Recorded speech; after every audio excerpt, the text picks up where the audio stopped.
হঠাৎ প্ৰেক্ষাপটত পৰেশ বৰুৱা জুবিন গাৰ্গৰ ৰহস্যময় অৰ্থাৎ অস্বাভাৱিক মৃত্যুৰ ৩৭ দিন আজি ৩৬ দিনৰ দিনা পৰেশ বৰুৱাই ৰাজ্যখনৰ দুটামান চেনেলত তেওঁ এটা সাক্ষাৎকাৰ দিলে আৰু সাক্ষাৎকাৰ দিয়াৰ পাছত গোটেই পৰিৱেশটো ঢৌলিকলি কৰিবলৈ বিচৰা বুলি অভিযোগ উত্থাপিত হৈছে পৰেশ বৰুৱাই যিবোৰ কথা ক'লে কথাবোৰৰ তথ্য নাই আনুমানিক এনেকুৱা হ'লে এনেকুৱা হ'ব পাৰে তেনেকুৱা হ'লে তেনেকুৱা হ'ব পাৰে এনেকুৱা হ'লে এনেকুৱা হ'ব পাৰে অসমৰ মানুহে সৰ্বস্তৰ মানুহে বিচাৰে জুবিন গাৰ্গৰ এটা ন্যায় লাগে জুবিন গাৰ্গৰ কি পৰিস্থিতি কি ধৰণে এটা ৰহস্যময় অথবা অস্বাভাৱিক মৃত্যু হ'ল তাক জানিব বিচাৰিছে পত্নী গৰিমা শইকীয়া গাৰ্গেই নহয় প্ৰতিগৰাকী অসমীয়াই বিচাৰিছে যে জুবিন গাৰ্গৰ ক্ষেত্ৰত ন্যায় হ'ব লাগে আৰু তেওঁৰ মৃত্যুৰ এটা বিচাৰিছে আৰু মুখ্যমন্ত্ৰীও শেষত ক'বলগীয়া যে ময়ো ন্যায় বিচাৰি ৰাজপথলৈ আহিম দিনা চাৰ্জশ্বিট দিম এনেকুৱা এটা পৰিৱেশ বা পৰিস্থিতিৰ সৃষ্টি হৈছে SOP জাৰি কৰা হৈছে তেওঁ সমাধি ক্ষেত্ৰত জুবিন ক্ষেত্ৰত তালৈ তেওঁ হাজাৰ হাজাৰ মানুহ অহা যোৱা কৰি আছে তেওঁক শ্ৰদ্ধাঞ্জলি জনাবলৈ এটা অভূতপূৰ্ব পৰিৱেশ আমাৰ জীৱনত আমি দেখাই পোৱা নাছিলোঁ যে এজন মানুহৰ মৃত্যুত সংগীত শিল্পীৰ আগতে পূৰ্বতেও মৃত্যু হৈছে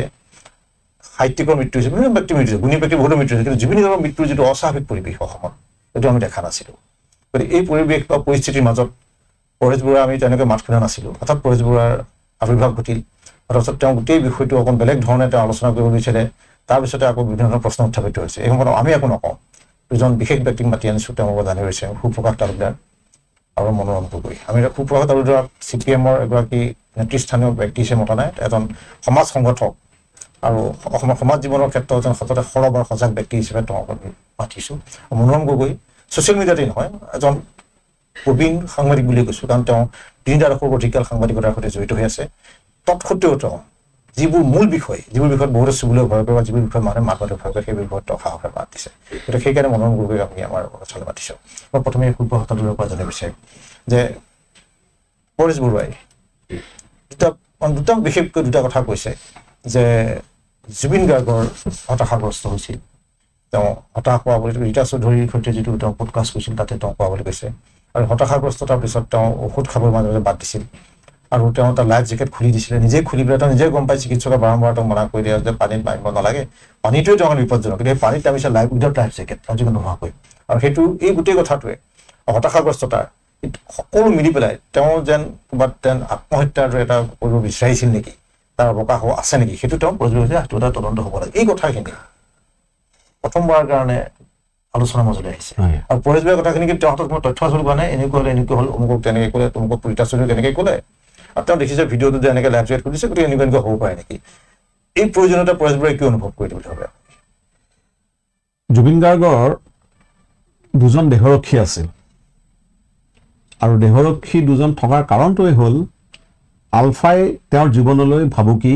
আনিছিল আলফাৰ বিশেষকৈ যিখিনি মানে সন্ত্ৰাসমূলক কৰ্মকাণ্ড আৰু যিবোৰ মানে অগণতান্ত্ৰিক কৰ্মকাণ্ড স্বৈৰাচাৰী কৰ্মকাণ্ড তাৰ বিৰুদ্ধে অত্যন্ত সাহসেৰে মাত দিছিল জুবিন গাৰ্গে তেওঁৰ শিল্প জগতত তেওঁৰ যি অবিস্মৰণীয় অৱদান তাৰ লগে লগে সামাজিক ক্ষেত্ৰত তেওঁ বিশেষকৈ গণতন্ত্ৰৰ কাৰণে আৰু এই ধৰণৰ সন্ত্ৰাসমূলক কৰ্মকাণ্ডৰ বিৰুদ্ধে তেওঁৰ যিটো অপোধবয় তেওঁৰ যিটো আচৰণ এইটোৰ কাৰণে আলফাৰ তেওঁ টাৰ্গেট হৈছিল আৰু যাৰ কাৰণে অসম চৰকাৰে তেওঁক স্বীকৃতি দিবলগীয়া হৈছিল এই কথাটো মানুহে বোধহয় জানিব গতিকে প্ৰথমৰ পৰা এটা সংঘাত আছে আদৰ্শগত সংঘাত আৰু এতিয়া দেখা গৈছে যে পৰেশ বৰুৱা ডাঙৰীয়াই যিখিনি কথা কৈছে এতিয়া আপোনাৰ কালি যিখিনি আমি শুনিলো দুই এটা চেনেলৰ মাজেৰে যিটো শুনিলো তাৰ মাজেৰে কিন্তু এটা যেন তেওঁলোকে আখেজ পূৰণ কৰিব বিচাৰিছে তেনেকুৱাহে ধাৰণা হৈছে পৰেশ বৰুৱাই কাৰণ কথা হ'ল যে জুবিন গাৰ্গৰ বিষয়টো এতিয়া কেৱল ভাৰততে থকা নাই এইটো এটা আন্তৰ্জাতিকভাৱে গুৰুত্বপূৰ্ণ বিষয় ইয়াত ছিংগাপুৰ পুলিচে দ্বিতীয়বাৰ তদন্ত কৰিবলৈ বাধ্য হৈছে যি ছিংগাপুৰ পুলিচে কৈছিল যে তেওঁৰ ড্ৰাউনিঙৰ কাৰণে অৰ্থাৎ পানীত ডুবি পেলাই মৃত্যু হৈছে সেই ছিংগাপুৰ পুলিচে আকৌ এই বিষয়ত তদন্ত কৰিবলৈ বাধ্য হৈছে য'ত অসম চৰকাৰে প্ৰথমতে ক'লে আমি তালৈ যাব নোৱাৰোঁ আমি তাতে মানে আমাৰ কোনো ধৰণৰ সুযোগ নাই তাত তদন্ত কৰাৰ সেই অসম পুলিচৰ ডাঙৰ আহিব নোৱাৰিম তেওঁলোক যাবলৈ বাধ্য হৈছে গতিকে এইটো এটা সহজ বিষয় হৈ থকা নাই তাত পৰেশ বৰুৱাই কোনোবা এটা কোণত থাকি পেলাই তেওঁৰ সন্মুখত থকা তেওঁৰ যি টেলিভিছন বা অন্যান্য মাধ্যম ব্যৱহাৰ কৰি এই যে কিছুমান ৰায় দি আছে ইয়াৰ পৰা কিন্তু আমাৰ সন্দেহ হয় যে এটা গভীৰ ষড়যন্ত্ৰ চলিছে জুবিন গাৰ্গৰ মৃত্যুৰ যাতে সঁচা কাৰণটো নোলায়, যাতে ইয়াত এটা গল্প বনাব পাৰি নিজৰ ইচ্ছামতে, তেনেকুৱা এটা ষড়যন্ত্ৰ চলিছে বুলিহে মোৰ পৰেশ বৰুৱাৰ কথাখিনিৰ পৰা ধাৰণা হৈছে। আৰু ইয়াত পৰেশ বৰুৱা কিন্তু অকলশৰীয়া নহয়, এই ক্ষেত্ৰত পৰেশ বৰুৱা অকলশৰীয়া নহয়, তেওঁলোকৰ লগত আৰু ন্যস্ত স্বাৰ্থ জড়িত মহল আছে, যিসকলৰ নাম এতিয়া মই উচ্চাৰণ কৰিব বিচৰা নাই। তেওঁলোকো জড়িত হৈছে যাতে ইয়াৰ মৃত্যুৰ আচল ৰহস্য উদ্ঘাটন নকৰি তেওঁলোকৰ মনে সজা কাহিনী মতে জুবিন গাৰ্গৰ ন্যায়ৰ কথাটো আৰু আনিব পাৰি। 1 নম্বৰ। 2 নম্বৰ হ'ল এই জুবিন গাৰ্গৰ হত্যা বুলি এইকাৰণেই কৈছো, মুখ্যমন্ত্ৰীয়ে কৈছে আৰু তেওঁলোকৰ বিৰুদ্ধে গোচৰ ৰুজু হৈছে হত্যাৰ। এই হত্যাকাণ্ডৰ লগত যিটো কালচাৰেল চিণ্ডিকেট জড়িত হৈ আছে আৰু এই চিণ্ডিকেটৰ লগত যিটো অসমৰ যিটো আমাৰ সকলোৱে জানে যে কোনবিলাক মানুহ জড়িত হৈ আছে, তেওঁলোকেও নিবিচাৰে সত্য উদ্ঘাটন হোৱাটো। গতিকে মই ভাবোঁ যে পৰেশ বৰুৱাৰ লগত আৰু কিছুমান মানুহ আছে যিবিলাকে পৰিকল্পিতভাৱে আগবাঢ়ি আহিছে কেনেকৈ জুবিন গাৰ্গৰ মৃত্যুক এটা আত্মহত্যা বা অন্য ঘটনাৰ ৰূপ দিব পৰা যায়। মই প্ৰাৰম্ভিক মন্তব্য ল'লোঁ সুপ্ৰকাশ তালুকদাৰৰ পৰা। মই মনোৰম কৈ গৈছোঁ জানাৰ বিচাৰিম, তুমি গোটেই বিষয়টো আৰম্ভণিৰ পৰা খুব সৰবভাৱে আৰু সজাগভাৱে তুমি ছ'চিয়েল মিডিয়াতো লিখি আছা বা কৈ আছা কথাখিনি। এই যে হঠাৎ পৰেশ বৰুৱা আহি গ'ল, কথা নাই বতৰা নাই, মই বোমাও ফুটি দিলোঁ এটা। তাৰপিছত পৰেশ বৰুৱা আহি পেলাই জুবিন গাৰ্গৰ বিষয়টো মাতি দিলে, আহি পেলাই যে তেওঁ আচলতে এনেকুৱা যে হঠাৎ হৈ যায়। তাৰ আগতে মই এটা কথা কৈ থওঁ, তেওঁ কৈছে যে তেওঁ গান গাইছিলে এখন চিনেমাত সাগৰটো শুবুৰে মন, সেই গানটো পাপনেও গাইছিলে, মোৰ পাপন মহন্তও গাইছে, এবাৰ দুইজনে গাইছে। আৰু সেইটো এটা চিনেমাৰ গান, এইটো চিনেমাৰ গান, চিনেমাৰ চৰিত্ৰ বিচৰাৰ ধৰণে জুবিন গাৰ্গে গানটো গাইছিলে। গতিকে সেইটো গানতে সাগৰটো শুব কথাটো এষ্টাব্লিছ কৰাটো এটা পডকাষ্টত কৈছে। আৰু তাত পডকাষ্টত তেওঁ মানে পৰেশ বৰুৱাই কৈছে যে পডকাষ্টত ৰীতা চৌধুৰী ডাঙৰীয়ানীক কৈছে যে মই বৰ অকলশৰীয়া। আৰু তেতিয়া জুবিন গাৰ্গে কিন্তু একে কথা আমি চাইছোঁ পডকাষ্টত যে ৰীতা চৌধুৰী যে তুমি অকলশৰীয়া, তুমি হয় নহয় কোৱা। ৰীতা চৌধুৰীয়ে কিন্তু উত্তৰ দিয়া নাছিলে, তাৰমানে ৰীতা চৌধুৰীও নহয় বুলি কোৱা নাই। গতিকে মানুহ প্ৰত্যেকে আমি যদিও থাকোঁ, আমি কিন্তু প্ৰত্যেকে ইণ্ডিভিজুৱেল অকলশৰীয়া হৈ থাকোঁ কথা নহয় জানো। সেইটো ছিংগাপুৰত জুবিন গাৰ্গৰ মৃত্যুৰ সৈতে গোটেই যে পৰেশ বৰুৱাৰ যিটো মন্তব্য সেইটো মনোৰম গগৈয়ে কি কয়। মই প্ৰথম এটা কথা ক'ব বিচাৰোঁ যে এই বিষয়টোতনো পৰেশ বৰুৱাই কিয় মাত দিলে। পৰেশ বৰুৱাই 1979 চনৰ পৰা যদি আলফাৰ উত্থানৰ সময়ৰ পৰা যদি আমি ধৰোঁ, তেওঁ ভাৰত ৰাষ্ট্ৰক সদায় প্ৰত্যাহ্বান জনাই আহিছে। ভাৰত ৰাষ্ট্ৰৰ বিৰুদ্ধে তেওঁলোকে সশস্ত্ৰ সংগ্ৰাম কৰিছে। এই সশস্ত্ৰ সংগ্ৰাম কেতিয়া গৈ সন্ত্ৰাসবাদলৈ পৰ্যবেক্ষিত হৈছে। অসমত পৰেশ বৰুৱাক লৈ মিশ্ৰিত প্ৰতিক্ৰিয়া আছে। কোনোবাই এই তেওঁলোকে উঠোৱা দাবীবিলাকক সমৰ্থন কৰিছে, পন্থা সমৰ্থন কৰা নাই। আৰু ইমান দিনে পৰেশ বৰুৱাই এটা সংগ্ৰামী বিদ্ৰোহী বিপ্লৱী সত্তা এটাক প্ৰতিনিধিত্ব কৰিছে বুলি মানুহে সঁচাই মিছাই মানুহে ভাবি আহিছে। জুবিন গাৰ্গৰ ৰহস্যজনক মৃত্যু, যিটো মৃত্যুক মুখ্যমন্ত্ৰী ডাঙৰীয়াই হত্যা বুলি কৈছে, প্ৰথমবাৰৰ কাৰণে কিন্তু মুখ্যমন্ত্ৰী হিমন্ত বিশ্ব শৰ্মাৰ মুখত এইটো হত্যা বুলি উচ্চাৰিত হৈছে। আৰু তাৰ পিছত আকৌ পৰেশ বৰুৱাৰ দ্বাৰা এইটো আত্মহত্যা বুলি উচ্চাৰিত হৈছে। মানুহে প্ৰথমতে ভাবি আছিলে এইটো এটা সাধাৰণ দুৰ্ঘটনা, সাগৰলৈ গৈছিলে, চিজাৰ আহিলে, সাঁতুৰিছিলে, চিজাৰ আহিলে, তাৰপিছত তেওঁক ৰক্ষা কৰিব নোৱাৰিলে, মানুহে তেনেকৈ ভাবি আছিলে। দায়িত্বজ্ঞানহীন তেনেকৈ মানুহে ভাবি আছিলে। আৰু মুখ্যমন্ত্ৰীয়ে যেতিয়া প্ৰথমবাৰৰ কাৰণে ক'লে এইটো হত্যা, কালি পৰেশ বৰুৱা ডাঙৰীয়াই ক'লে এইটো আত্মহত্যা, তাৰ মানে যিটো জুবিন গাৰ্গৰ মৃত্যু অপমৃত্যুক লৈ যিটো তদন্ত চলি আছে, ৰাইজে যে সৰব, অসমৰ সকলো স্তৰৰ ৰাইজে সত্যটো বিচাৰি আছে।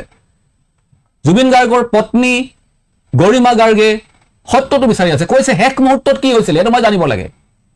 শেষ মুহূৰ্তত সেই সময়খিনিত কি হৈছিলে সেই সত্যটো আমাক কওক, অধিকাৰ আছে। গতিকে এই সময়ত এক মুখ্যমন্ত্ৰীয়ে হত্যা বুলি দাবী কৰে আৰু পৰেশ বৰুৱাই ইফালে আত্মহত্যা বুলি সন্দেহ কৰে। গতিকে এইবিলাকৰ মাজেৰে যিটো তদন্ত পানী নহৰকা হ'ব লাগে বুলি কৈছে, যিখন চাৰ্জশ্বিট তেওঁলোকে তদন্তৰ পিছত দিব, সেইখন কটকটীয়া পানী নহৰকা হ'ব লাগে বুলি সকলোৱে দাবী কৰি আহিছে।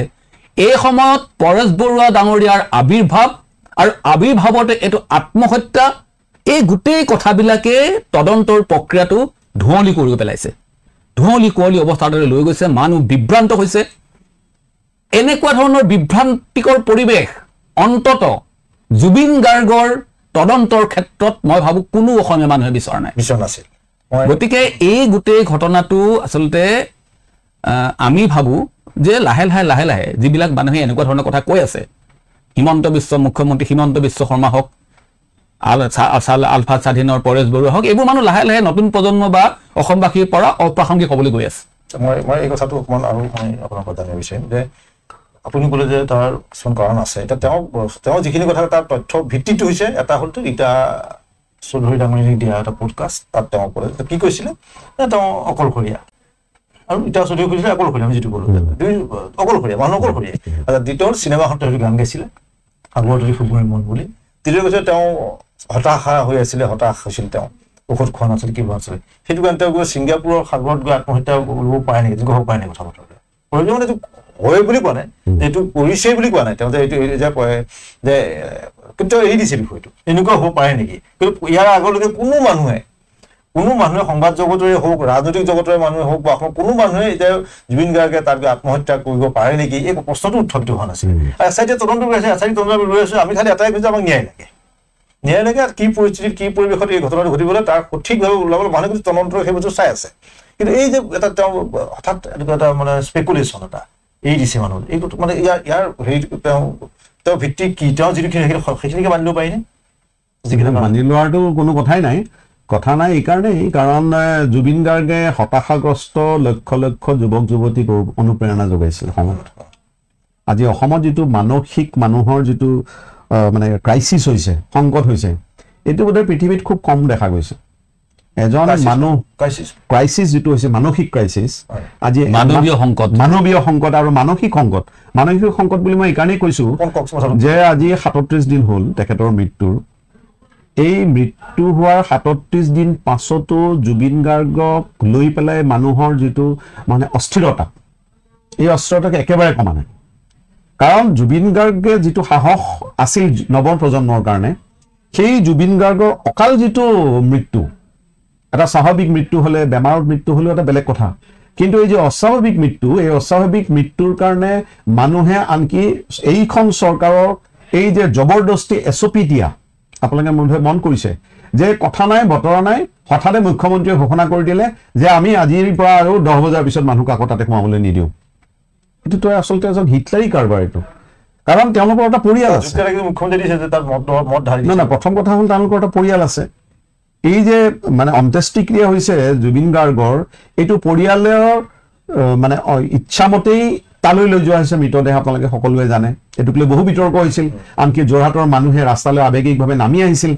তাৰপিছত কি হ'ল, তেওঁলোকৰ পৰিয়ালৰ ক'লে যে আমি পৰিয়ালৰ কাৰণে ইমান ইয়াতে দিছোঁ। তেনেহ'লে পৰিয়ালৰ মানুহৰ লগত ন্যূনতম তেওঁলোকে আলোচনা কৰাৰ দায়িত্ব আছিল নে নাই, যে আমি এই ধৰণে কৰিব বিচাৰিছোঁ। এখন শিল্পী সমাজ আছে অসমত, যি শিল্পী সমাজৰ ভোটাৰ আছিল জুবিন গাৰ্গ। এই শিল্পী সমাজ নাইকিয়া হোৱা নাই, কাৰণ যেতিয়া চৰকাৰে কোনো স্পষ্ট নীতি লোৱা নাছিল, কোনো মানে আপোনাৰ তদন্ত কৰা নাছিল, তেতিয়া এই অসমৰ শিল্পী সমাজে, বহু শিল্পী, মই ঠিক নাম্বাৰটো ক'ব নোৱাৰিম, আটাইবিলাকে মিলি তদন্ত এজাহাৰ দিলে। এই শিল্পীসকল যিসকল জুবিন গাৰ্গৰ লগত ওতঃপ্ৰোতভাৱে জড়িত, তেওঁলোকৰ লগতো এবাৰ আলোচনা কৰাৰ প্ৰয়োজন বোধ নকৰিলে। বাকীবিলাকৰ কথা মই কোৱা নাই, কিন্তু এইবিলাক বাদ দি পেলাই তেওঁ গৈ হঠাতে তেওঁ এখন SOP জাৰি কৰিলে। এতিয়া মানুহে সেইটো মানি ল'লে নেকি? কিয় মানি লোৱা নাই? কাৰণ মানসিক শান্তি অন্ততঃ তালৈ গৈ যেন জুবিন গাৰ্গৰ একো নোহোৱাৰ মাজতো জুবিন গাৰ্গক যেন বিচাৰি পাইছে মানুহে, তেনেকুৱা এটা অৱস্থা এতিয়াও বিৰাজ কৰি আছে। গতিকে এনেকুৱা অৱস্থা যে হৈছে, ইয়াৰ কাৰণ হ'ল যে নৱপ্ৰজন্মৰ এইটো অসংখ্য কথা সকলোৱে ক'ব পাৰে, মই তাত বহুত কমেই ক'ব পাৰিম চাগে। সেইদিনা এগৰাকী আমেৰিকাত থকা এগৰাকী যুৱতী, তেওঁৰ ইণ্টাৰভিউ দেখিছোঁ, তেওঁ কৈছে যে আমি প্ৰেম কৰিব শিকিছোঁ, কাজল ল'বলৈ শিকিছোঁ জুবিন গাৰ্গৰ গান শুনি পেলাই। গতিকে এনেকুৱা এটা প্ৰজন্ম, যিটো প্ৰজন্মক তেওঁ সাহস দিছিল, সেইজন মানুহে আত্মহত্যা কৰিব বুলি ক'লে মানে যিসকলৰ মানসিক গণ্ডগোল আছে তেওঁৰ বাহিৰে কোনো বিশ্বাস নকৰিব। এইখিনিতে মই বৰাদেৱ, আপুনি যিটো কথা ক'লে, যিটো প্ৰশ্ন সুধিছিলে তালুকদাৰ দেৱক, এইটো যিটো অকলশৰীয়া কথাটো বা নিঃসংগতাৰ কথাটো, সেইটো আধুনিক মানুহৰ এটা চাৰিত্ৰিক বৈশিষ্ট্য। একদম সমাজ জীৱনত যি ধৰণে আজি গ্লবেলাইজেশ্যনৰ পিছত যি ধৰণে মানুহবিলাক বস্তুবাদী হৈছে, যি ধৰণে মানুহবিলাকে উলম্ব উন্নতিত বিশ্বাস কৰিছে, আনুভূতিক উন্নতিত বিশ্বাস কৰা নাই, অকলে অকলে গৈ ডাঙৰ ডাঙৰ ঘৰ বনাব বিচাৰিছে, ডাঙৰ ডাঙৰ সম্পত্তি গোটাব বিচাৰিছে, সেই সময়ত আজি যিটো এখেতে যিটো উল্লেখ কৰিছে মানৱীয় সংকট, সেই মানৱীয় সংকটৰে এটা লক্ষণ হ'ল নিসংগতা। জুবিন গাৰ্গে ৰীতা চৌধুৰী বাইদেউৰ পডকাষ্টটোত যি নিসংগতাৰ কথা কৈছে বা বিভিন্ন সময়ত বিভিন্ন ধৰণে তেওঁ যিটো নিসংগতাৰ কথা কয়, সেই কথাটো তাৰ বহু আগতে কবি নৱকান্ত বৰুৱাদেৱে কৈ গৈছে, মানুহ আটাইবোৰ দ্বীপ। এইটো এটা আধুনিক সমাজৰ এইটো এটা বৈশিষ্ট্য যে মানুহে মানুহক যেন এই যে ভোগবাদী চিন্তা, এই যে বস্তুবাদী চিন্তাৰ দৌৰত মানৱীয় যিবিলাক সম্পৰ্ক, সেই সম্পৰ্কবিলাক লাহে লাহে অন্তৰ্হিত হৈছে। গতিকে এই যিটো প্ৰসংগ, এই প্ৰসংগটোকে টানি যিটো এটা শৈল্পিক হয়তো এটা প্ৰকাশ, যি নিসংগতাৰ প্ৰকাশ তেখেতৰ গানত, কবিতাত বহু ধুনীয়াকৈ শিল্পৰূপে আগবঢ়াই থৈ গৈছে। জুবিন গাৰ্গৰ গীত যিসকলে ভালকৈ শুনিছে, বুজি পাইছে, তেওঁলোকে এইটো গম পাব সেই নিসংগতাটো তেওঁৰ ব্যক্তিগত নিসংগতা নহয়, সেই নিসংগতাটো সামাজিক নিসংগতা, সমাজ জীৱনে যি ধৰণৰ নিসংগতা আনি দিছে। গতিকে আজি অসমৰ পৰা বহু দূৰত বিদেশী ৰাষ্ট্ৰত থাকি পৰেশ বৰুৱাৰ নিচিনা মানুহে যদি সেইটোকে টানি আনি এইটো এটা আত্মহত্যাৰ ঘটনা বুলি কয়, এইটো অতি দুখ লগা কথা। এইটো অতি অসমৰ মানুহে ইয়াক বৰ গুৰুত্ব নিদিয়া ভাল বুলি মই ভাবোঁ। কাৰণ তেখেতে হয়তো ইমান দিন বাহিৰত থকাৰ কাৰণে বৰ্তমান আমাৰ সমাজখনত, অসমত কেনেকুৱা ধৰণৰ সামাজিক চিন্তা চৰ্চা বা সামাজিক পৰিৱেশ বিৰাজ কৰিছে, সেই সম্পৰ্কে হয়তো কোনোবাই তেওঁক ভুল পৰামৰ্শ দিছে, ভুল খবৰ দিছে, সেইকাৰণে তেখেতে এই ধৰণে কৰিছে। নহ'লে তেখেতো ক'ৰবাত ৰাজনৈতিক পাকচক্ৰত বন্দী হৈছে, যি কাৰণে এইবিলাক কথা তেওঁ ইচ্ছাকৃতভাৱে উলিয়াই আনিছে। নিসংগতাটো আধুনিক জীৱনৰ মানে হেৰি মানুহৰ সামাজিক প্ৰতিজন মানুহে নিসংগ, যদি আমি ভালকৈ বিশ্লেষণ কৰি চাব বিচাৰোঁ প্ৰতিজন মানুহে। এইটো বহুত শিল্পী সাহিত্যিকে পৃথিৱী জুৰি এই কথাটো তেওঁলোকৰ লিখনিত, তেওঁলোকৰ শিল্পত এই কথাটো কৈ আহিছে। এই কথাটো যদি নুবুজাকে যদি আমাৰ সমাজখনক এই কথাটো বুজাই দিয়া যায়, তেতিয়াহ'লে আমি আচলতে আধুনিক হোৱাই নাই, আমি আধুনিক মনৰ মানুহেই নহয়। আমি আচলতে আধুনিক জীৱনবোধ, জীৱনশৈলী, আধুনিক সমাজ জীৱন এইবোৰ একো বুজি নাপাওঁ আমি বুলি ভাবিছে। কিন্তু মই নাভাবোঁ যে নতুন প্ৰজন্মই আজি এই আধুনিকতাৰ এই স্বৰূপটো নাজানে। গতিকে এনেকুৱা ধৰণৰ কথা মই ভাবোঁ বৰ বেছি গুৰুত্ব দিব নালাগে। আমি প্ৰকৃত অৰ্থত জুবিন গাৰ্গৰ হত্যাকাণ্ডই হওক বা এতিয়া এক্সিডেণ্টেল ডেথেই হওক, কি হ'ল সত্যটো আমাক উলিয়াই দিব লাগে, আৰু তদন্তত যাতে দোষীসকলে শাস্তি পায় তেনেকুৱা এটা চাৰ্জশ্বিট এখন তদন্তকাৰী SIT-য়ে অতি শীঘ্ৰে দাখিল কৰিব লাগে। আমি অসমীয়া এইটোৱে বিচাৰিছোঁ যিখন অভিযোগ আমাৰ চাৰ্জশ্বিট দাখিল কৰিব তাত যাতে সন্দেহৰ কোনো ধন নাথাকে, যে মেনিপুলেট হৈছে, কাৰোবাক বচাবৰ চেষ্টা কৰিছে, তথ্য প্ৰমাণ ভালকৈ থাকিব লাগে, তথ্য প্ৰমাণ সহ গোটেই তেওঁলোকে সেইটো দাখিল কৰক। এতিয়া আৰু এটা কথা পৰেশ বৰুৱা ডাঙৰীয়াই কৈছে, সেইটো অত্যন্ত চিন্তনীয়। তেখেতৰ ত্যাগক সন্মান জনাই কথাটো কোৱা এনেকুৱা ধৰণৰ তেওঁ কৈছে যে ছিংগাপুৰ সেইসকল মানুহ আমি কোনো ধৰণৰ মানে সন্দেহ অৱতলৈ আনিব নালাগে। কাৰণটো কি তেওঁ তাৰ ব্যাখ্যা দিছে যে তেওঁলোকে জুবিন গাৰ্গৰ দৰে একজন মানে কিংবদন্তী সংগীত শিল্পী পাইছে, গতিকে তেওঁ উৎসাহৰ আনন্দত তেওঁলোক মানে উঠলি উঠিছে, গতিকে তেওঁলোকে তাত হাঁহি খিকিন্দালি কৰি পানীত তেওঁলোকে হেৰি কৰিছে। গতিকে তেওঁলোকৰ ইয়াত কোনো ষড়যন্ত্ৰ থাকিব নালাগে নে কি, তেওঁ মানে তাকে পোকে ছিংগাপুৰবাসী যিখিনি মানে প্ৰবাসী অসমীয়া তদন্তকাৰী বিষয় নেকি, প্ৰথমবাৰৰ কাৰণে এই কথাটো কোনো অসমীয়াই কোৱা নাই, কোনো চৰকাৰী পক্ষই কোৱা নাই, কোনো মানুহে কোৱা নাই। পৰেশ বৰুৱাই কৈছে যে তেওঁলোকক মানে বৰ বিশেষ সন্দেহ কৰিব নালাগে, তেওঁলোকক মানে তেওঁলোকে জুবিন গাৰ্গক পাইছে কাৰণে তেওঁলোকে সেই ধৰণৰ এটা আচৰণ কৰিছে। আৰু গতিকে এই ধৰণৰ আপুনি কি কয়? সন্দেহৰ প্ৰশ্নটো ইয়াত অহা নাই। সন্দেহটো কৰাৰ ওপৰত ভিত্তি কৰিতো কামবিলাক কৰা নাই। এটা অস্বাভাৱিক মৃত্যু, মৃত্যুটোতো অস্বাভাৱিক, পানীত পৰি মৃত্যু হোৱাটো এটা অস্বাভাৱিক মৃত্যু বুলিয়ে মই ক'ম। এইটোতো হঠাতে ঘৰত বেমাৰ হৈ মানুহজন ঢুকুৱা নাই। গতিকে অস্বাভাৱিক মৃত্যু এটাৰ পুংখানুপুংখ তদন্তৰ প্ৰয়োজন। আৰু ছিংগাপুৰ য'ত তেওঁৰ মৃত্যু হৈছে, এই ছিংগাপুৰত ঘটা ঘটনাৱলীৰ আমি দেখিছোঁ, দুটা ভিডিঅ' খুব চলি আছে, কিন্তু যিটো একেবাৰে শেষৰ ভিডিঅ' সেই ভিডিঅ'টো ক'তোৱে নাই, ক'তোৱে আমি দেখা নাই।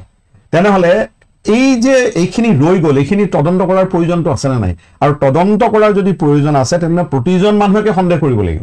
কথাটো এইটো হৈছে বেছিক এটা নিয়ম, বেছিক নিয়ম যে আপুনি স্পটত আছিল, আপোনাক প্ৰত্যেককে সন্দেহ কৰিব লাগিব। গতিকে সেইমতেই তেওঁলোকৰ তদন্ত আগবাঢ়িব লাগিব। গতিকে তদন্ত শেষ কৰাৰ আগতেই আনকি মুখ্যমন্ত্ৰীয়েও কৈ দিলে, এদিন আমি দেখিছোঁ নিজে, যে মুখ্যমন্ত্ৰীয়ে কৈ দিলে যে যিখন চাৰ্জশ্বিট হ'ব 90 দিনৰ ভিতৰতে হ'ব, 3 মাহ যোৱাৰ আগতে হ'ব। কিন্তু সেই চাৰ্জশ্বিটত থকা কথাবিলাক হজম কৰিবলৈ অসমীয়া মানুহৰ বহুদিন লাগিব। তাৰমানে তদন্ত প্ৰক্ৰিয়া এটা চলি আছে। তদন্তত যথেষ্ট সময় লাগে বুলি তেওঁলোকেই কৈ আছে আৰু মুখ্যমন্ত্ৰীয়ে কৈ আছে যিখন চাৰ্জশ্বিট হ'ব অসমীয়া মানুহে হজম কৰিবলৈ টান হ'ব তেনেহ'লে চাৰ্জশ্বিট ইতিমধ্যেই কি হ'ব কি নিব তাক চূড়ান্ত কৰা হ'ল নেকি একেধৰণৰ কথা মই পৰেশ বৰুৱাৰ ক্ষেত্ৰতো দেখিছোঁ যে পৰেশ বৰুৱাও ইতিমধ্যে সিদ্ধান্তলৈ আহি গৈছে এনেকুৱা কথাবিলাক য'ত আমি তেখেত কোনো ধৰণৰ এই তদন্তৰ লগত কোনো ধৰণে জড়িত নহয় তেওঁ অসমৰ সমাজ জীৱনৰ লগত ইমান বছৰ তেওঁ কোনো ধৰণে নাই ব্যাপক পৰিৱৰ্তন হৈছে পৰেশ বৰুৱা যোৱাৰ পাছত আলফা আৰম্ভ হোৱাৰ পাছত গতিকে মানে অবান্তৰ কিছুমান কথা কৈ পেলাই অসমৰ মানুহক দুখ দিয়া আৰু 2 নম্বৰ হ'ল গোটেই যিটো তদন্ত এই তদন্ত প্ৰক্ৰিয়াটোক ব্যাহত কৰাৰ প্ৰচেষ্টা পৰেশ বৰুৱাই চলোৱা উচিত নহয় বুলি মই ভাবোঁ এই বস্তু মনন কৰিব জানিব বিচাৰিম যে পৰেশ বৰুৱাৰ আচলতে এই কথাখিনি তেনেকুৱা আগতে যেনিবা মই হোৱা নাছিল প্ৰথমবাৰৰ কাৰণে হৈছে এটা ৰাজ্যজুৰি বা দেশজুৰি বিতৰ্ক হৈ থকা সময়ত তেওঁ হঠাৎ মাত দিছে এটা জুবিন গাৰ্গৰ ক্ষেত্ৰত তেওঁ কাৰণটো কি হ'ব পাৰে মই বাৰে বাৰে এই কথা আকৌ ক'ম আগতে কৈছোঁ পৰেশ বৰুৱাৰ কথাত এতিয়া গুৰুত্ব দিবলগীয়া কিবা আছিল মই নাভাবোঁ কাৰণ পৰেশ বৰুৱা বহুদিন ধৰি অসমৰ সমাজ জীৱনৰ পৰা দূৰত আছে যদি খবৰ ৰাখি আছে তেওঁ তেতিয়াহ'লে এনেকুৱা কথা কোৱাটো তেওঁ উদ্দেশ্যপ্ৰণীত কথা যদি খবৰ ৰাখি আছে তেওঁ যদি অসমৰ জনগণৰ জুবিন গাৰ্গৰ অপমৃত্যুৰ পাছত অসমৰ জনগণৰ যিটো শোক বিব্বলতা যি ধৰণে মানুহ শোকাভিভূত হৈ আছে যি ধৰণে মানুহ অস্থিৰ হৈ আছে মানুহে কৈ আছে বহুতে এতিয়া ছ'চিয়েল মিডিয়াত লিখি আছে কামত মন বহাব পৰা নাই আজি 35 দিন হৈ গ'ল আমি কামত মন বহাব পৰা নাই কিবা এটা কাম কৰিব ল'লেই আকৌ জুবিন গাৰ্গৰ প্ৰসংগটো মনলৈ আহে তে এই ধৰণৰ কথাবিলাক যেতিয়া হৈ আছে গোটেই সমাজ জীৱনত পৰেশ বৰুৱাই সেই খবৰ যদি নাই পোৱা তেনেহ'লে এইটো পৰেশ বৰুৱা ডাঙৰীয়াৰ বিফলতা আৰু যদি তেওঁ এই খবৰবিলাক পায়ো যদি এটা আত্মহত্যা বুলি সন্দেহ কৰিছে প্লেচ অফ অকাৰেন্সৰ পৰা আমাৰ তথ্য পাতি SITয়ে গোটাইছে নে নাই গোটোৱা সেইটো এতিয়া আমি এতিয়ালৈ ক'ব পৰা নাই কৈছে যে ফুটেজবিলাক তেওঁ পাব এই 10 দিনৰ ভিতৰত কথা দিছে ছিংগাপুৰ চৰকাৰে আমাৰ SIT মুৰব্বীয়ে কালি প্ৰেছ মিট যোগে ঘোষণা কৰিছে এনে সময়ত তেওঁ বিদেশৰ মাটিত বহি থাকি তেওঁ নিজে এজন তদন্তকাৰী বিষয়া হয় তেওঁ নিজে এজন বিচাৰকৰ ভূমিকাত অৱতীৰ্ণ হয় জুবিন গাৰ্গৰ নিচিনা এটা সত্তাক তেওঁ মই ভাবোঁ আত্মহত্যা কৰিছে বুলি কৈ অপমানিত কৰিছে এই কথাটো কৰা উচিত নহয় পৰেশ বৰুৱা বা মুখ্যমন্ত্ৰী হিমন্ত বিশ্ব শৰ্মাই ভাবি ল'ব নালাগে যে তেওঁলোকৰ কথা বতৰা তেওঁলোকে কোৱা কথাবিলাক বিচাৰ বিশ্লেষণ কৰিব পৰা ক্ষমতা আজিৰ নতুন প্ৰজন্মৰ নোহোৱা হৈ গৈছে এইটো ভাবিব নালাগে আজিৰ নতুন প্ৰজন্ম তেওঁলোকতকৈ বহুত স্মাৰ্ট বুলি মই ভাবোঁ তেওঁলোকে আজি বুজি পাইছে কি প্ৰেক্ষাপটত কেনেকুৱা ধৰণৰ তদন্ত প্ৰক্ৰিয়াৰ মাজত কিয় বাৰে বাৰে মুখ্যমন্ত্ৰীয়ে মাত মাতি আছে কিয় মুখ্যমন্ত্ৰীয়ে তেওঁৰ ৰাজনৈতিক তেওঁৰ নিজৰ শাসক দলটোক তেওঁৰ নিজৰ দলটোক কিয় ৰাজপথলৈ নমাইছে এইটো যিসকলে আইন জানে তেখেতসকলৰ লগত মই কথা পাতোঁতে তেওঁলোকে কৈছে যিমানেই শাসক দলে ন্যায় বিচাৰি ৰাজপথত নামিব সিমানেই কেছটো দুৰ্বল হ'ব কোৰ্টত জিকিব নোৱাৰিব আদালতত জিকিব নোৱাৰিব এইটো এটা প্ৰেছাৰ কৰা হিচাপে অপজিশ্যনৰ এডভোকেটে ক'ব পাৰিব কাউন্সিলে ক'ব পাৰিব গতিকে এনেকুৱা ধৰণৰ কথাবিলাক এসময়ত আইনৰ প্ৰেক্টিচ কৰা মুখ্যমন্ত্ৰী হিমন্ত বিশ্ব শৰ্মাই নাজানে বুলি আমি মানি ল'ব নোৱাৰোঁ নে এইটো জানি শুনিয়ে কেছটো দুৰ্বল কৰিব বিচৰা হৈছে দুখীসকলক তেওঁলোকক মানে লঘু শাস্তি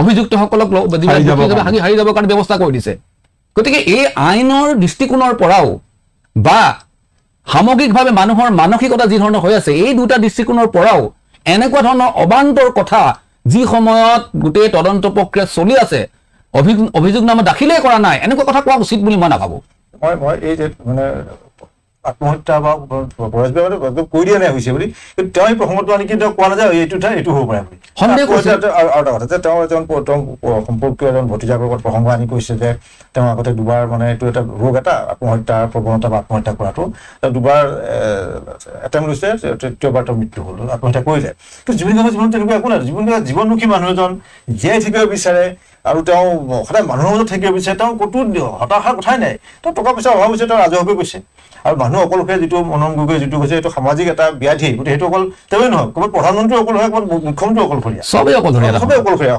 কোনো কোনো ক্ষেত্ৰত আমি নিজৰ লগত নিজে কথা পাতোঁ কিন্তু সেই মুহূৰ্তত জুবিন গাৰ্গৰ যিটো জুবিন গাৰ্গক কিয় তৰুণ প্ৰজন্মই ভাল পায় এই যে জীয়াই থকাৰ সাহস দিয়ে, জীয়াই থাকিবলৈ প্ৰেৰণা দিয়ে, আৰু এটা যোগাত্মক বা ধনাত্মক কিছু বাতাবৰণ এটা তেওঁ সৃষ্টি কৰিব বিচাৰে। এইটোৱে জুবিন গাৰ্গৰ বৈশিষ্ট্য, নহয় জানো?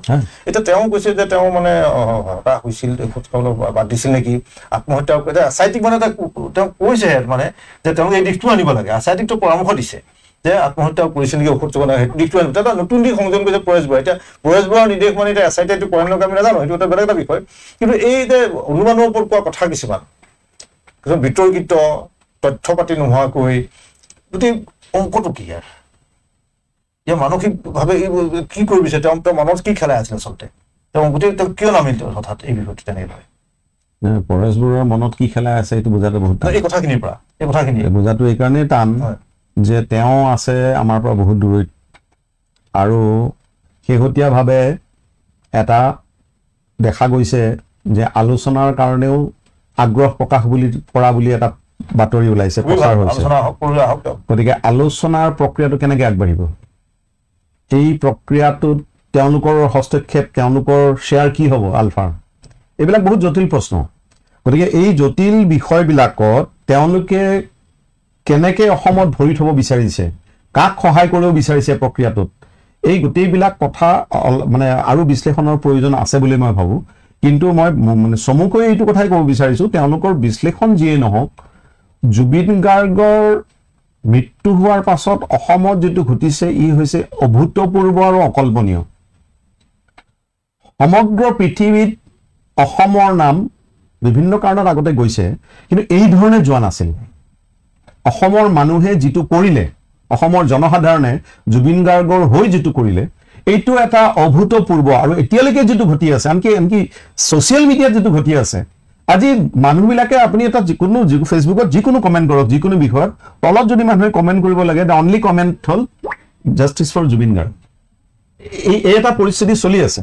গতিকে অসমৰ নামটো জুবিন গাৰ্গে কলৈ লৈ গৈছিল, অসমৰ মানুহৰ অন্তৰত কেনেকৈ সোমাই গৈছিল। এটা সৰু জাতি, অসমখন এখন সৰু ৰাজ্য, এই ৰাজ্যখনে এটা ৱৰ্ল্ড ৰেকৰ্ড কৰিলে। গতিকে এনেকুৱা অৱস্থাৰ মাজত ৰাইজৰ কথাটো বাদ দি এজন মানে সশস্ত্ৰ সংগঠনৰ তেওঁৰ মানে সেনাধ্যক্ষই আজি মুৰব্বীয়ে একেবাৰে মানে মই ভাবোঁ যে তেওঁৰ দায়িত্বটো আছিল এই ক্ষেত্ৰত কি ঘটিছে, সঁচাকৈ অসমক ভাল পোৱা মানুহে বিচাৰিছে, সঁচাকৈ কি ঘটিছে তাৰ কাৰণে অপেক্ষা কাৰণে, তাৰ কাৰণে জোৰ দিয়া যে কিয় আজি যিবিলাক এই ক্ষেত্ৰত দুৰ্বলতা হৈছে তাক সমালোচনা কৰিলেও বেলেগ কথা আছে।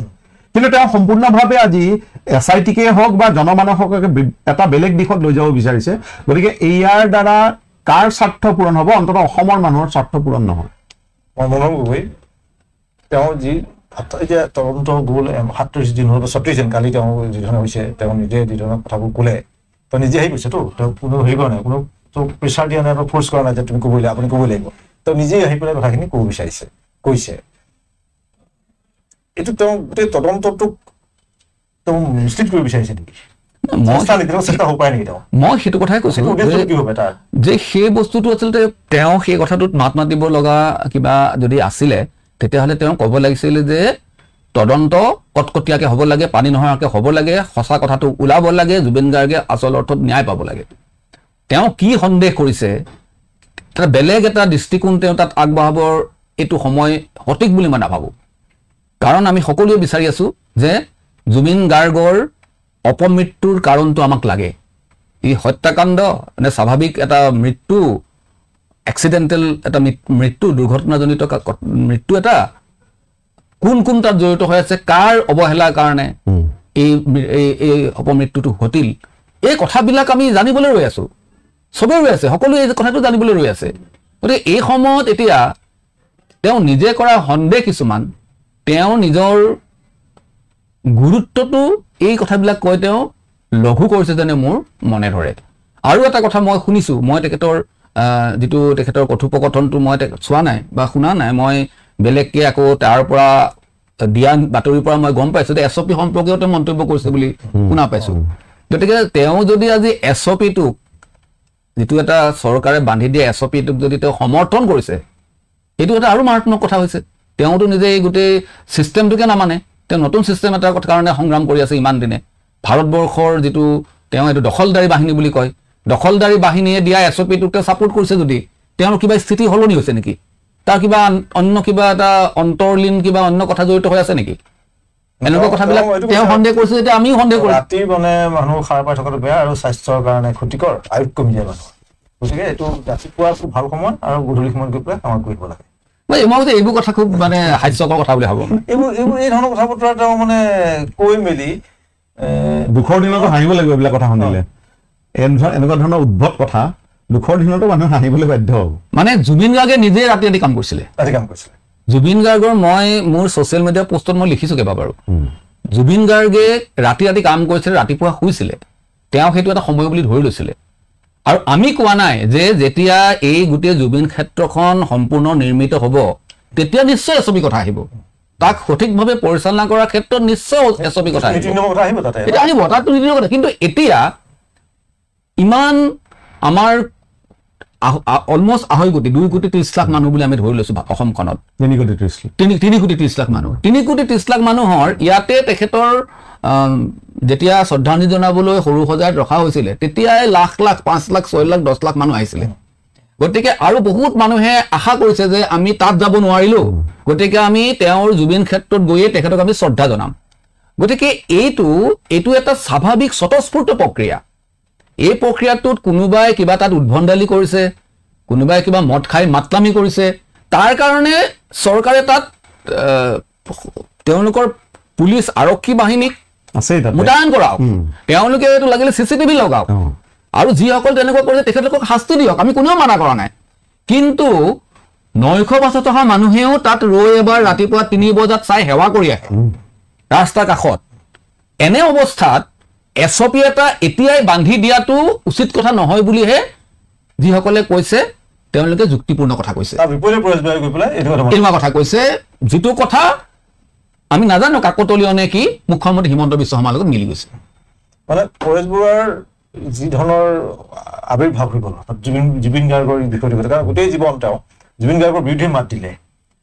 বিহু মঞ্চখন হয় কেতিয়াবা আমিও কৈছিলোঁ যে অলপমান স্বাধীন হ'ব লাগে কিবা কথা আহিছে, কিন্তু তাত জুবিন গাৰ্গে গান গোৱাটো ভূপেন হিন্দী গান গাইছে, নিজৰ গানকেইটা, আৰু জুবিন গাৰ্গে নিজৰ গানকেইটা গাইছে, নিজৰ হিন্দী গান। সেইটো এটা বেলেগ পৰেশ বৰুৱাই তেওঁ ৱাৰ্ণিং দিয়া, মানে বিভিন্ন সাৱধান বাণী শুনোৱা বিভিন্ন সময়ত আৰু তাক মানসিকভাৱে কষ্ট দিছিল জুবিন গাৰ্গক এই কথা বতৰাবিলাক। তেওঁৰ মৃত্যুৰ 36 দিনৰ পাছত আৱিৰ্ভাৱ, তাকো অসমীয়া মানুহৰ শোক ঘাঁহ টুকুৰা কেঁচা হৈ থাকোঁতেই তেওঁ যেন তাত খুচৰিহে দিছে, বেছিকৈ নিমখে দি দিছে, তেনেকৈ হৈছে ঘাঁহ টুকুৰাত। তেওঁৰ আৱিৰ্ভাৱটোৱে বৰ সুখকৰ নহ'ল। নিশ্চয় আপুনি এই সম্পৰ্কত পৰেশ বৰুৱাক কি আহ্বান জনাব ইয়াৰ পৰা? মই পৰেশ বৰুৱাক এইটোৱে আহ্বান জনাম যে যিটো কথা আপুনি ভালকৈ বুজি পোৱা নাই সেইটোত মাত নমতাই ভাল। আপুনি যিটো অনুভৱ কৰিব পৰা নাই সেইটো স্পষ্ট যে অসমৰ মানুহৰ এই সময়ৰ মানসিক যিটো অৱস্থা তেওঁ একেবাৰে বুজিব পৰা নাই। গতিকে তেওঁ মানে তেওঁৰ এটা মনত যিটো খেলিছে তাকে কৈ দিছে। গতিকে অসমৰ বাস্তৱতা এইটোৱেই যে এই ঠাইডোখৰ যিডোখৰ জুবিন ক্ষেত্ৰ, এইডোখৰ মানুহৰ এক ধৰণৰ যিটো চলেছ বুলি কয়, যিটো এটা অন্তত সকাহ পোৱা মানসিকভাৱে যে মানুহজন আমাৰ হেৰাই গ'ল, তালৈ গৈ মানুহে অলপ যে শান্তি বিচাৰিছে, এইটো হৈছে মূল কথা। যাৰ কাৰণে এই মানে কোনো বয়সৰ কথা নাই, কোনো জাতিৰ কথা নাই, কোনো ধৰ্মৰ কথা নাই, অনবৰত মানুহ তালৈ খুব গৈছে, আৰু তালৈ গৈ মানুহে যি ধৰণে একদম সেৱা কৰি আহিছে। আনকি কিছুমান মই দেখিছোঁ কেনেকুৱা কিছুমান গাড়ী চালকে তাত ঘোষণা কৰি দিছে যে আমি এইখিনিত পাইছোঁ, আমি মানুহে অলপ 10 মিনিট আমি দিলোঁ, এনেকৈ বাছ ৰখাই পেলাই আমি 10 মিনিট সময় দিলোঁ, 15 মিনিট সময় দিলোঁ, আপোনালোকে যাব পাৰিব। কাৰণ মানুহৰ এইটো হেঁচাৰ কাৰণেহে এইবিলাক কৰিছে, বা বাছৰ মানুহৰো এটা হয়তো স্বতঃস্ফূৰ্ত তেনেকুৱা এটা ভাৱ আছে। গতিকে যিটো কথা আপুনি বুজি পোৱা নাই সেইটো কথাত মানে নিজৰ মন কিছুমান কল্পনা কৰি পেলাই কিছুমান তাতে ৰায় দিয়াটো মুঠেই উচিত নহয় বুলি মই ভাবোঁ। মনোৰম গগৈ, এই যে ৰাতিপুৱা 3টা বজাত বা 3:30 বজাত নামে তাৰপৰা এটা 6 বজাত তেওঁ নোৱাৰিবতো, সেই বস্তুটো আছে। আৰু এতিয়া মনোৰম গগৈ কি ক'ব যে পৰেশ বৰুৱাক যে এটা বিষয় যিটো SIT তদন্ত কৰি আছে, অসমৰ ৰাইজে অসমৰ মাটিত থাকি পেলাই গোটেই বিষয়টো নিৰীক্ষণ কৰি আছে সজাগ প্ৰহৰীৰ দৰে, আৰু মুখ্যমন্ত্ৰীয়ে তেওঁ বিষয়টো তদাৰক কৰি আছে। এতিয়া পৰেশ বৰুৱাৰ প্ৰতি আহ্বান কি হ'ব? তেখেতে ঠিক কৰক, তেখেতে ৰাইজৰ লগত থাকিব নে ৰজাৰ লগত থাকিব? যিখন আমি টেইলৰ দেখিছোঁ ৰৈ ৰৈ বিনালে, তাত জুবিন গাৰ্গৰ এটা সংলাপ আছে, আৰ্টিষ্ট সদায় ৰাইজৰ লগত থাকে, ৰজাৰ লগত নহয়।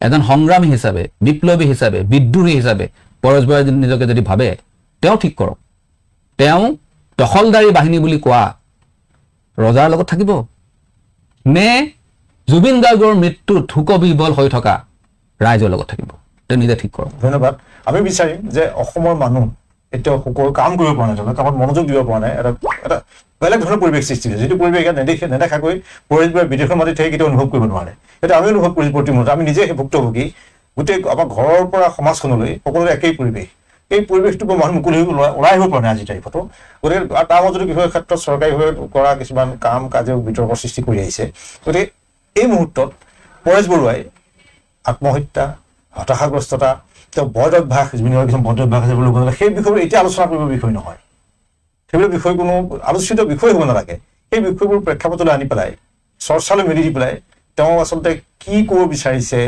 আমি বুজি পোৱা নাই গতিকে আমি বিচাৰিম যে এনে অনুমানৰ ভিত্তিত বিদেশৰ মাটিৰ পৰা পৰেশ বৰুৱাই এই ধৰণৰ কথাবোৰ নকয় ভাল আমাৰ এই অনুষ্ঠানত অংশগ্ৰহণ কৰাৰ বাবে সুপ্ৰকাশ তালুকদাৰ মনোজ গগৈ দুয়োগৰাকীক আমি ধন্যবাদ জনাইছোঁ আৰু আমি বিচাৰিম যে অসমৰ ৰাইজে ন্যায় পাব আৰু জুবিন গাৰ্গৰ ক্ষেত্ৰত ন্যায় দিয়া হ'ব ধন্যবাদ